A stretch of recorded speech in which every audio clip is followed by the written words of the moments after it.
Sud Radio 10h midi Média, l'invité du jour. L'invité du jour, c'est le chef Paul Perret. Bonjour Paul, merci d'être avec nous. Juré de Top Chef.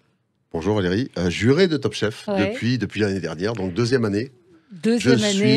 Plus trop le petit nouveau, mais je suis quand même le petit dernier. Vous êtes le petit dernier. On rappelle que vous êtes chef. Vos restaurants sont à Shanghai, l'Ultraviolet, Mr. and Mrs. Bond and Pollux. Et puis, tous les trois sont situés à Shanghai. Vous avez 3 étoiles pour Ultraviolet, qui est classé parmi les 48, le 48e meilleur restaurant du monde dans le classement des 50 best. Pas mal. Vous aimez bien qu'on vous flatte, qu'on vous dise ça Non, c'est important qu'on nous flatte, on est toujours ravis. Après, c'est la reconnaissance à un moment donné entre la perception et la réalité, c'est toujours un petit peu important. Alors, je tiens à dire qu'on a été même 24e dans le 50 Best. C'est pour ça qu'on dit dans le 50 Best. Et bon, les Français n'aiment pas trop le 50 Best, mais ça a été très important. Et puis, ça a été aussi précurseur parce qu'à l'époque, il n'y avait pas Michelin à Shanghai. Il ne faut pas penser que Michelin est nécessairement dans toutes les villes du monde. Il a fallu attendre qu'ils viennent à Shanghai pour pouvoir récupérer 3 étoiles. Et il faut dire que votre restaurant est très particulier. Ultraviolet, c'est une expérience à la fois ultra sensorielle, gustative, visuelle. C'est toujours très difficile pour moi de le résumer en quelques mots, mais c'est vrai que c'est seulement 10 personnes sur une seule table. On impose l'offre et le temps, c'est-à-dire qu'on ne choisit pas son menu, on ne choisit pas quelle heure on mange, et puis on va servir chaque plat. C'est vrai l'histoire du bus qui vient vous chercher dans un endroit secret et vous emmène, personne ne connaît l'adresse. C'est une légende, ça ? C'est vrai que personne ne connaît l'adresse. Ça, c'est vrai, parce qu'on ne la dévoile pas tout simplement. On vient vous chercher dans un endroit qui n'est pas secret, puisqu'on vient vous chercher dans mon autre restaurant, et on vous y amène. Alors, c'est des petites rues, c'est perdu, c'est dans un endroit un petit peu... ça ne correspond pas à l'image qu'on se fait d'un 3 étoiles, c'est dans une espèce de parking japonais, là. Un truc un petit peu incroyable, mais donc voilà, ça n'a aucune importance, puisque finalement c'est une destination en soi. 5 soirées par semaine, 10 couverts, et ça occupe quand même 30 personnes, donc c'est un petit peu le record du monde. Alors là, il y a le Covid qui vous a obligé à rester à Paris. C'est vrai que vous étiez là pour tourner Top Chef, mais vous n'avez pas pu repartir, donc je précise que cette émission a été enregistrée, puisque nous sommes le 10 mars, et que le 4 mars, vous allez repartir pour Shanghai. Voilà, le 4 mars, je repars pour Shanghai. Je viens d'avoir mon visa, je trouve ça extraordinaire. Et je vous écouterai dans mon confinement depuis cet hôtel que je n'aurais pas choisi. Alors qu'est-ce qui va se passer ? Vous allez être confiné ? Alors, je vais être confiné fatalement pendant 14 jours, 14 jours. minimum. Puis après, s'il y a des choses qui se passent, si l'avion, il y a une personne, etc. C'est très strict. C'est très strict. Et comment ça se passe, les restaurants là-bas ? Il y a du monde dans les restos ? C'est réouvert ? Quelle est la vie de ce que vous en avez entendu, les échos que vous avez pu avoir ? Alors, on a beaucoup souffert vraiment au tout début de la crise, en février, moi, quand j'étais rentré l'année dernière, de la finale justement de Top Chef. C'est là que ça s'était déclenché. J'ai vu Shanghai pour la première fois complètement désert. C'est très impressionnant parce que c'est une ville qui est très dense, très animée. Et on avait le droit de sortir, c'était pas interdit, sauf que personne sortait. Tout le monde portait un masque, c'était quand même quelque chose d'un autre monde. Et les restaurants, on avait le droit de les ouvrir, sauf qu'il y avait personne dedans. Moi, j'avais un restaurant comme Mr. and Mrs. Bun qui fait des centaines de couverts, qui faisait 5 couverts. Donc, ça a été, on a eu très chaud pendant 3 mois et on savait pas combien de temps ça allait durer. Mais c'est vrai que ça a été bien maîtrisé. À partir du mois de mai, on peut dire que la crise était maîtrisée. Il y avait plus de cas locaux, à part les cas qui étaient bloqués finalement à chaque fois à la frontière. Et donc, je sais qu'on a eu un petit peu de chance de repartir, mais ça a été quand même très graduel. Pas pour Ultraviolet, qui est une exception. Il y a 10 couverts, c'est quand même pas la fin du monde. Et même s'il n'y a pas de voyageurs internationaux, c'est pas grave, on remplit avec les gens qui sont à Shanghai. Mais pour la brasserie, par contre, ça a été assez difficile. Donc, j'ai dû retravailler dessus, j'ai dû la repositionner.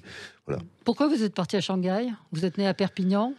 Oui, mais après j'étais ouvert à la planète, puisque finalement je suis parti pour la première fois de ma vie en 1992 ou 91, à quelque chose près, à Hong Kong, et c'est là que j'ai découvert que finalement il y avait des choses intéressantes dans le monde entier, et si je voulais être libre de m'exprimer au travers de la cuisine, il fallait que j'ai les moyens de m'exprimer, et puis c'était peut-être à l'étranger que c'était plus facile pour moi de trouver un lieu où je pouvais développer ce qui deviendra ce que je fais aujourd'hui. Vous avez déjà mangé de la chauve-souris et du pangolin ? Non, je n'ai pas mangé de chauve-souris ni de pangolin. Je sais que les Chinois mangent tout ce qui tourne le dos au soleil, mais c'est pour ça la chauve-souris. C'est pas commun. Il faut dire ce qui est. Ça n'est pas commun du tout. Non. Et quelle est la chose que vous avez mangé d'étonnant là-bas ? Rien de très étonnant, enfin, de très étonnant en matière du de requin, sourcing. choses, Non, oui, bon, du requin, Oui, ça c'est peut se pas- faire, mais ça oui. se fait de moins en Il moins. y en Hein, a, il y en a même à Auchan, la poissonnerie, hein, du Ah, requin. Donc, c'est possible. Mais bon, l'aileron de requin, c'est en train de disparaître. Il y a une vraie campagne qui est Absolument. dessus en Chine, une prise de conscience, etc. Donc, ce qui est intéressant, c'est la vraie découverte d'une cuisine. Moi, Ouais. je fais très court, mais sur une anecdote de la première fois où je découvre la Chine à Hong Kong en 1992, mon très grand premier repas chinois, c'est là que j'ai compris qu'on nous aurait menti. C'est-à-dire que ça n'avait rien à voir avec les repas chinois que j'avais fait en France. Et c'est une cuisine magnifique, la cantonaise notamment, mais après, l'ensemble des cuisines chinoises est fabuleuse. Donc ça, c'est intéressant. On dit que c'est l'une des plus grandes cuisines au monde. Après, bon, classifier, c'est toujours compliqué. C'est fatalement, mais c'est vrai que le dépaysement, le déracinement comme ça apprend que finalement, il y a des choses intéressantes ailleurs aussi. Il ne faut pas rester trop franco-français, même si on a une très belle gastronomie en France. Alors, comment c'est arrivé l'aventure Top Chef? Alors, ça a 1 an, vous l'avez dit, c'était la première saison, là, c'est la 2e saison. Et pourquoi vous avez accepté? Alors, c'est vrai que... Parce que ça vous oblige à venir en France oui, mais pour un temps un peu plus long. Top Chef, c'est pas quelque chose de négligeable, c'est-à-dire qu'à partir du moment où on vous le propose, il faut le considérer aujourd'hui. Je crois qu'il y a beaucoup de chefs qui auraient pu le considérer. J'étais un petit peu flatté, ça peut jouer aussi. Vous parlez tout à l'heure de quand on est flatté. Mais c'est vrai que ça correspondait aussi au moment où je voulais faire un projet en France et je m'étais dit, bon, t'es pas très connu du public, en tout cas en France, même si je connais de mes collègues. C'est peut-être l'opportunité de commercialement chercher à faire quelque chose qui va donner une grande exposition. Et hors ce phénomène, j'avais assisté à une émission dans la saison précédente que j'avais beaucoup appréciée. J'ai été très impressionné d'ailleurs par le principe de la production. Je suis fasciné par ce genre de choses quand c'est très bien fait. À l'organisation. L'organisation. Oui, tout ce qui est tout ce qu'il y a derrière, effectivement. Ouais, ça me semble incroyable qu'il y ait autant de caméras, autant de rush, et puis après comment on fait pour monter tout ça. Là, il y a du talent. Là, c'est ce soir, 5e semaine donc de Top Chef, avec une épreuve qui peut battre Philippe Etchebest. Racontez-nous un petit peu, sans trop dévoiler, ce qu'on va voir ce soir, et cette épreuve que vous n'aimez pas tellement, en fait. Alors, c'est pas que je l'aime pas tellement, c'est que je ne fais jamais des 4 mains, des 4 pieds, etc. 4 pieds. C'est un peu exceptionnel. Philippe me l'a demandé, et alors par amitié, j'ai fait l'erreur d'accepter. Plus jamais. Pourquoi? Parce que c'est quoi cuisiner à 4 mains? Non, mais c'est pas tellement le fait de cuisiner à 4 mains, c'est surtout le fait de cuisiner dans un contexte qu'on ne maîtrise pas. Et alors moi qui suis quand même quelqu'un d'assez... maîtrise. Voilà, je suis dans l'ultra-maîtrise. C'est vrai qu'à partir du moment où je me retrouve dans un truc où on doit se débrouiller, et puis finalement je suis un petit peu le seul à découvrir ce plateau et la façon dont ça va fonctionner en tant que candidat sur 45 minutes. C'est-à-dire que les candidats sont déjà rodés quand ils commencent à faire déjà les 1 heure de ceci et de cela. Et c'est vrai qu'il faut... Je vais me perdre un petit peu dans la géographie du lieu et dans les équipements. C'est pas facile de tout mettre en place, de réfléchir en même temps, mais c'est très bien, c'est une très belle leçon. D'aller chercher la nourriture. Et alors, comment ça s'est passé? On va le voir ce soir, évidemment. Très mal. Non, ça s'est passé très mal, je plaisante. J'y ai pris finalement du plaisir. Alors ça ne se verra pas pendant l'épreuve puisque je vais travailler en apnée absolue. D'ailleurs, il y a des gens qui viendront m'interviewer. Vous verrez que j'ai essayé de répondre un peu au début, puis après laisse tomber, c'est même pas la peine de me parler. J'ai été dans mon truc. Vraiment, j'ai eu l'impression de ne pas pouvoir respirer jusqu'à ce qu'on finisse le plat. Ça va très très vite, il n'y a rien qui marche comme on veut. Je m'étais lancé, parce qu'on ne se lance pas dans des choses qu'on ne connaît pas quand on fait quelque chose comme ça, mais dans quelque chose d'un petit peu technique, avec du matos, des choses comme ça. Et c'est vrai qu'il n'y a rien qui fonctionne comme je veux. Le mixeur qui me pète entre les mains, bon, enfin bref. C'est ça qui est rigolo aussi. C'est rigolo, c'est rigolo. On a passé un très bon moment. Et puis ce soir, il y aura également Guy Savoy. C'est une légende pour vous. Quel est le grand chef qui vous a donné envie de cuisiner ou que vous admirez? Alors, Monsieur Savoy, c'est bien sûr un des très très grands cuisiniers français. Après, dans les gens qui m'ont donné envie de cuisiner, il y avait 3 personnes à l'origine de ma carrière. C'était Joël Robuchon, Jacques Maximin et Michel Trama. Pour la créativité d'un côté, l'hypermaîtrise de l'autre, et enfin tout un tas de raisons que, à mon nez, je connaissais leur œuvre par cœur, d'accord. Et puis après, il y a eu bien sûr le patron qui est Monsieur Alain Ducasse, que j'aime beaucoup. Vous avez travaillé pour lui? ou pas? Jamais, mais je ne sais pas jamais. pourquoi les gens insistent pour dire que j'ai travaillé pour lui. Je suis Non, mais je vous proche pose la de lui, question. je l'aime beaucoup, ça suffit. Oui, ça suffit. Et comment vous êtes venu à la cuisine? C'était une vocation ou vous y êtes arrivé un petit peu par hasard? Et est-ce que vous avez la transmission s'est faite comment? Par votre mère, par votre famille? Non, la transmission du goût de manger, c'est sûrement faite par ma mère et puis Ouais. par ma famille, puisqu'il y avait Ouais. des gens qui cuisinaient très très bien dans la famille, mais j'ai pas d'atavisme Ouais. en matière de culinaire professionnel. Comment c'est Euh, venu? c'est venu au travers, je raconte toujours ça, et puis Ouais. c'est une réalité, c'est pas une légende. Je retrace un petit peu les raisons pour lesquelles j'ai fait de la cuisine au travers d'un bouquin qui s'appelle Les recettes de grand-mère Donald. Les bonnes recettes de grand-mère Donald, que j'ai toujours, c'est ma Bible, je l'ai, je suis pas dans mon bureau, mais Alors c'était quoi ça? je l'ai à côté de chez moi à Shanghai. Et c'est un petit bouquin que j'ai eu à 9 ans pour mon anniversaire. Alors on imagine si j'avais eu un Ouais. livre sur les moines tibétains, je serais Oui, peut-être devenu moine. moine, oui. C'est une époque où on est très influençable. Et j'ai beaucoup aimé le fait que dès que je faisais une recette, aussi maladroite soit-elle, les gens étaient fascinés et applaudissaient. Cette espèce de force c'est de bien, ça. communication de la cuisine. Alors, je pense qu'il y avait de l'indulgence à l'époque. Mais je faisais des choses, je faisais des truffes en chocolat, par exemple, à Noël. J'en foutais partout, je m'en mettais partout. Mais c'était bon. Et puis, finalement, la force de communication de la cuisine m'a conquis. Pour quelle star vous avez déjà cuisiné? Oh, je sais Ou pas, un politique? on a cuisiné pour beaucoup notamment d'acteurs qui passent à Shanghai. Je pourrais même pas vous le dire parce que moi j'ai une mémoire des prénoms et des noms qui est phénoménale. Mais chaque fois qu'il y a un tournage qui se fait à Shanghai, en général on le récupère. D'ailleurs on les récupère beaucoup plus à Mr. et Mrs. Bunn qu'à Ultraviolet. Ah oui. À Ouais, Ultraviolet, bah oui, c'est plus facile, ouais. dès qu'on a des gens connus, en fait, comme ces gens-là réservent au dernier moment, c'est jamais presque possible de les prendre.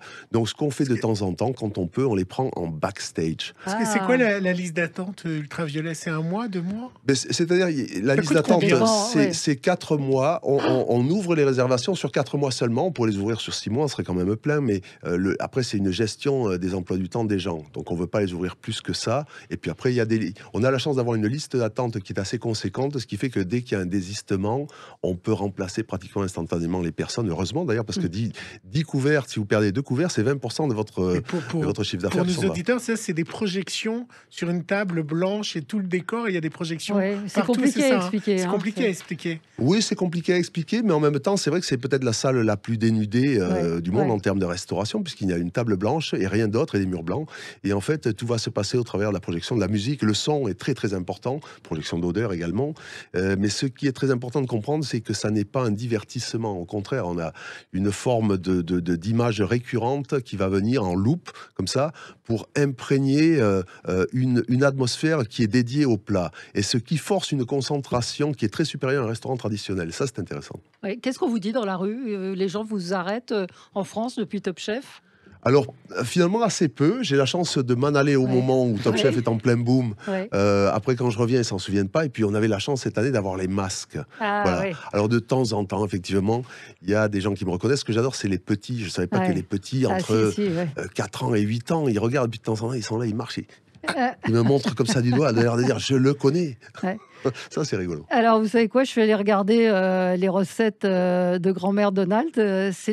On peut le trouver sur eBay. Il vaut 229 € Eh aujourd'hui. oui, alors moi, en plus, j'en ai vraiment C'était une les très belle Castors édition. Junior, hein, Les qui Castors est, Junior. voilà. Il existe ce Riri, livre. Fifi et Loulou. Absolument. Les délices de Robinson. Vous vous souvenez de ce que c'était ou pas? Alors, les délices de Robinson, je me souviens très bien de ces noms de recettes. Je ne sais pas ce que c'était.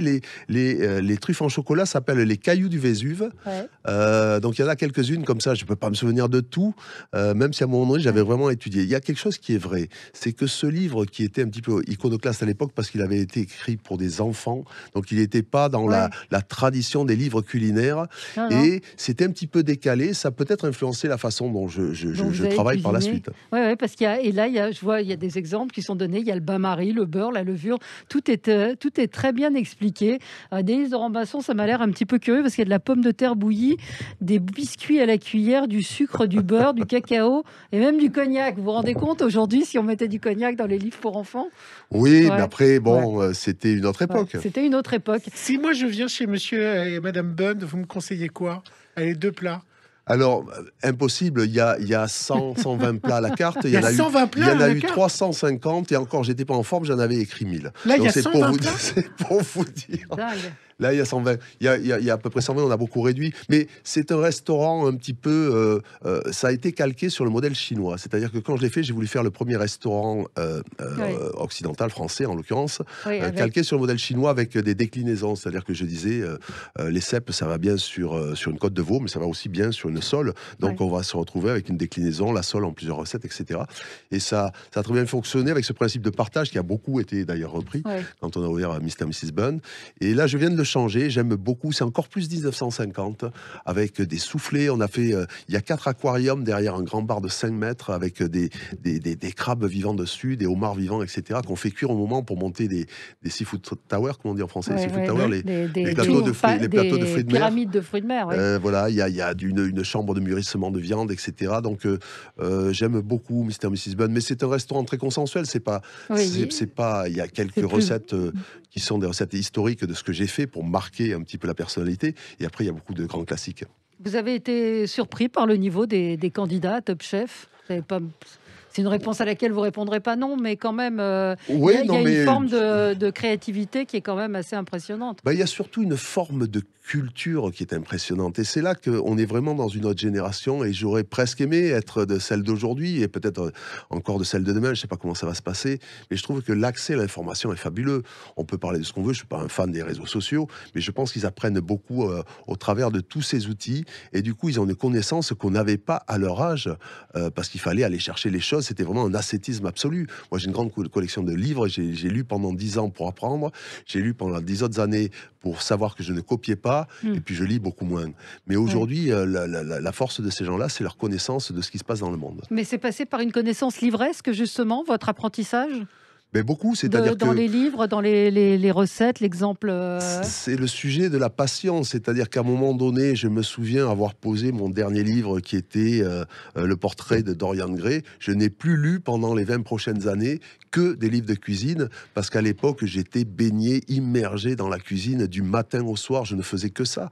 Et donc, une partie pour apprendre, une partie pour savoir, et après une partie pour se détacher, faire quelque chose qui ressemble à soi-même. À quand un restaurant Paul Perret en France ? Alors, on va voir un extrait de ce que je vais faire je reprends la brasserie du Crillon. Mais je vais faire un truc très simple, un peu dans l'esprit de ce que je vous dis avec Mr. et Mrs. Bun, avec ce truc que j'aime beaucoup, c'est-à-dire que pour moi, il n'y a pas de genre mineur.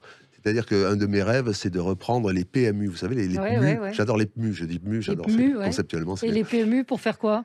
Pour faire un PMU, mais le faire juste bien. Vous savez, il y a des choses, par exemple, j'adore aller manger 2 saucisses, 2 knacks d'Alsace au café de Flore. Non, c'est idiot. Et puis le gars, il vous dit, vous savez, monsieur, il n'y a que 2 knacks d'Alsace dans l'assiette. Exactement. C'est pour ça que je les veux. Mais elles viennent de chez Kirn, de chez Schmitt. Elles sont très, très bonnes. Elles sont tendues. Tout est difficile à faire. Je disais l'autre jour, je plaisante à peine, mettre une tranche de jambon dans une assiette, c'est difficile pour moi. Il faut que je réfléchisse. Donc, pourquoi ? vous voyez un petit peu. Parce que l'origine du jambon, l'épaisseur de la tranche, la façon de le couper, machine, pas machine. Il y a 50 façons de poser une tranche de jambon dans une assiette. Et à partir de là, ça donne 50 façons de réfléchir. On n'est pas obligé.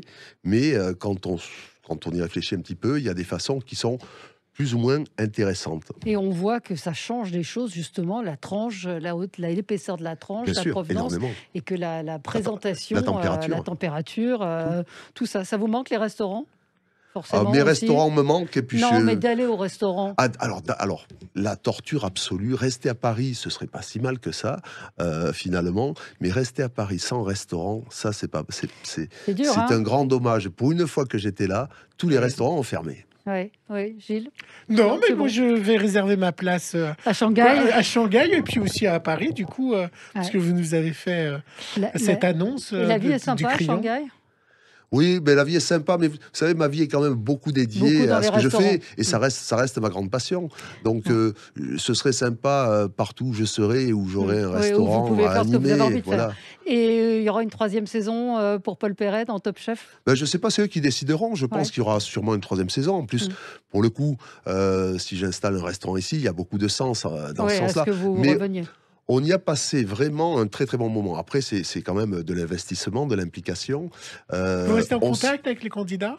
Alors, je suis en contact avec mes candidats, par exemple, de l'année dernière. Marie, Les quand- candidats de cette année, parce qu'on respecte quand même le fait qu'à un moment donné, on ne doit pas être en contact. Donc, on va se remettre en contact à partir du moment où tout est fini et tout est déclaré. Et voilà comment ça va se Alors, passer. vous avez que Maury, qui a été un de vos candidats, arrive sur France 3 avec une émission. Ça doit être une fierté pour vous. Alors, je sais que Maury est extraordinaire en termes d'achievement. C'est incroyable. C'est-à-dire qu'à un moment donné, tout ce qu'il fait, ça fonctionne. Il avait fait un restaurant, je crois que c'était au musée d'art moderne là, à Paris. Après, il ouvre son restaurant, il prend une étoile en 40 jours. C'est exceptionnel, c'est presque jamais vu. Et derrière, il fait une émission. Je suis pas surpris, mais c'est une très belle personnalité. Et je n'oublie pas Adrien. Enfin, tous mes candidats, je les ai beaucoup aimés l'année dernière, évidemment.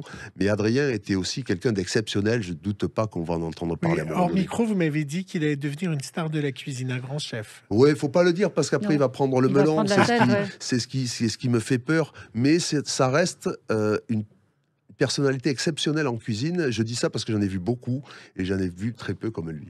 Ah bah écoutez, on va suivre ça. Et vous allez gagner cette année votre candidat va gagner ou pas Je dans ne Top Chef? parlerai pas, même sous la Elle est torture. forte, hein, vous avez vu. Non, j'ai essayé à la fin d'amener une petite question comme ça, l'air de rien. Qui va gagner Top Chef? Non, vous me le direz pas. Vous aviez un chouchou depuis le départ ou pas? Dans les candidats, Ouais. Dans les candidats, c'est difficile parce que, je vais vous dire quelque chose, ça semble politiquement correct, mais c'est la réalité. Ils sont très attachants et ils ont surtout un niveau très homogène dans un haut niveau. C'est-à-dire que le niveau général est supérieur à celui de l'année dernière. Alors c'est peut-être la nature de cette émission qui fait que, en devenant de plus en plus populaire, finalement, on recrute de plus en plus des gens de qualité. C'est possible. Mais c'était surprenant. Et à un moment donné, on s'est retrouvé dans un mouchoir où il y avait, je crois, 8 candidats qui auraient pu gagner. Alors, on favorise effectivement les siens. On a des liens plus forts avec les siens. Mais franchement, il y avait 8 très beaux candidats à un moment donné qui auraient pu finir. Quoi. Eh ben, on va suivre ça avec attention. Donc ce soir, Paul Perret dans l'épreuve qui veut battre Philippe Etchebest et puis Guy Savoie avec l'épreuve de la soupe, puisqu'il vient. Il y a cette, c'est un peu plus classique dans le thème de cette année, mais je pense qu'on va être surpris. Merci. Puis il y aura le Magret pour Il y aura le Magret séparer en ceux qui sont en rattrapage. dernière, Voilà, ouais. la dernière chance avec le Magret. Il y a un produit que vous n'aimez pas du tout? Le Vegemite. C'est le seul truc. C'est quoi le Vegemite et Marmite. Vous connaissez Ah ouais, c'est une Non, je espèce connais pas Valérie. c'est un truc de en- yeast, de levure comme ça. Et c'est très rare que je dise ça. D'ailleurs, avant ça, je pensais que le mauvais n'existait pas. Je confirme que oui. Enfin, je vais pas me faire attaquer par Ouais. la marque, Non, j'espère, non. mais j'ai un mal fou. C'est un J'ai truc dégusté ça. anglais qui est une espèce de truc Alors, il y a une version d'accompagnement, anglaise, et puis moi, ouais. j'ai dégusté au petit déjeuner en Australie avec des jeunes filles qui ont essayé de me convaincre qu'il fallait que je mange ça le matin. C'est pas possible. Ouais, Et c'est surtout tout. pas le matin. Sinon, vous n'avez pas de. Non. Manger Et- le tout. Et J'aime un tout. produit qui n'a pas d'intérêt à cuisiner? Ils ont tous un intérêt, c'est ce que je dis, et j'adore cette idée de transformer l'ordinaire en y donnant des attentions extraordinaires. Donc tout est intéressant. Bon, bah écoutez, Paul Perret, c'était un plaisir de vous recevoir. Profitez bien de vos restaurants à Shanghai. Et puis ce soir, nous, on va encore profiter de vous pendant quelques épisodes de Top Chef, M6, 21h05. Merci à vous. Merci beaucoup.